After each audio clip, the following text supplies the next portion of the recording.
করে সমস্ত রকমের ডিপ্লোম্যাটিক ওয়েকে, ডিপ্লোম্যাটিক পলিসিকে ব্যবহার করে সমস্ত রকমের রাজনৈতিক কূটনৈতিক ব্যবস্থা গ্রহণ করে ভারতের মুসলমানদের নিরাপত্তা নিশ্চিতের জন্য তারা সমস্ত রকমের কার্যক্রম হাতে নেবেন, এটা আমাদের প্রত্যাশা। বন্ধুগণ, আমরা স্লোগানে সঙ্গীতে রাজপথ মুখরিত করে আজকে পর্যন্ত এসেছি। আমরা আবারও আমাদের মুক্তাঙ্গনে ফিরে যাব।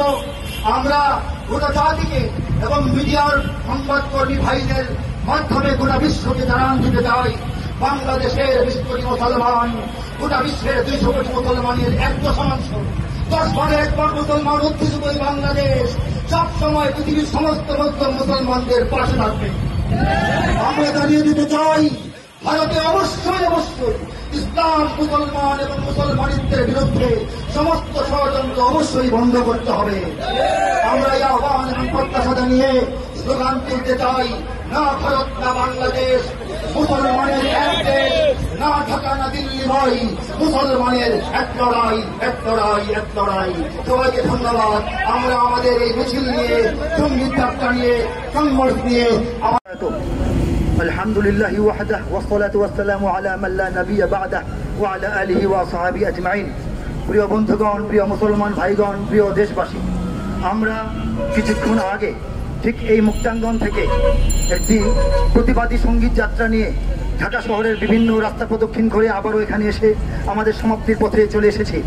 আমরা এই প্রথম পৃথিবীর ইতিহাসে একটি অভিনব, একটি অভূতপূর্ব, একটি অনবদ্য কর্মসূচি ভারতের মুসলমানদের পক্ষে বাংলাদেশের গণমানুষের পক্ষ থেকে জাতীয় সাংস্কৃতিক কেন্দ্রের আহ্বানে এবং ব্যানারে জাতিকে উপহার দিয়েছি।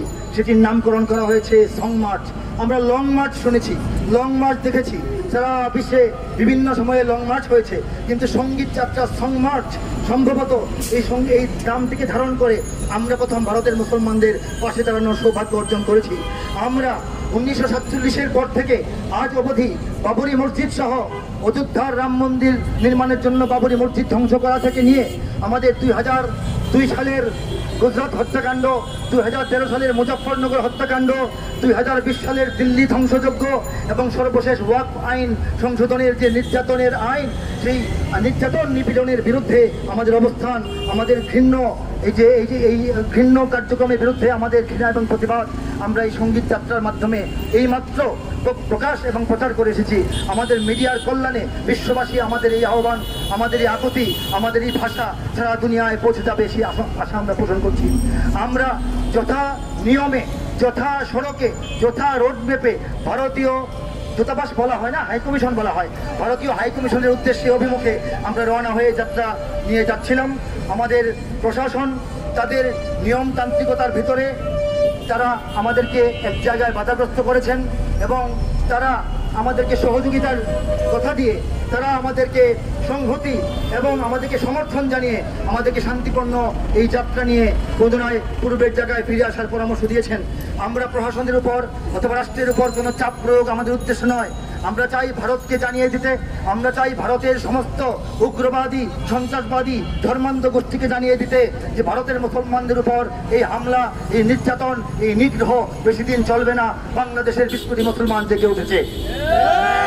আমরা ভারতীয় দূতাবাস অথবা ভারতীয় হাইকমিশন বরাবর আমাদের একটি ছোট্ট প্রতিনিধি দলের মাধ্যমে, বিশেষ প্রতিনিধি দলের মাধ্যমে আমাদের বার্তা সেখানে পাঠানোর ব্যবস্থা করছি। ইনশাআল্লাহ আমাদের বার্তা ভারতীয় হাইকমিশনে যথাযথ নিয়মে যথাযথ সময়ে পৌঁছানো হবে। আমি এর একটি খসড়া আপনাদের সামনে পড়ে শোনাচ্ছি যে ভারতীয় হাইকমিশনের মাধ্যমে আমরা ভারতের রাষ্ট্র এবং সরকারকে কী দাবি জানিয়েছি। তারিখ 14 এপ্রিল 2025 বরাবর হাইকমিশনার, ভারতীয় হাইকমিশন ঢাকা। প্রসঙ্গ: ভারতীয় মুসলিম নির্যাতনের তীব্র নিন্দা এবং প্রতিবাদ। জনাব শুভেচ্ছা নিন, আমরা সুভদ্র ভাষায় তাদের সামনে পেশ করেছি। আমরা জানি 1947 সালের দেশ বিভাগের পর থেকে ভারত জুড়ে বিভিন্ন অঞ্চলে বিভিন্ন সময়ে বিভিন্নভাবে সেখানকার সংখ্যালঘু মুসলিমদের উপর ধর্মান্ধ উগ্রপন্থী সন্ত্রাসবাদীদের মাধ্যমে নানা রকম অত্যাচার, নির্যাতন, নিপীড়ন, নিগ্রহ ও অবমাননাকর আচরণ সংঘটিত হয়ে আসছে। কখনো কখনো এতে রাষ্ট্রের উদাসীনতা, এমনকি প্রত্যক্ষ বা পরোক্ষ পৃষ্ঠপোষকতাও আমরা পরিলক্ষ্য করেছি।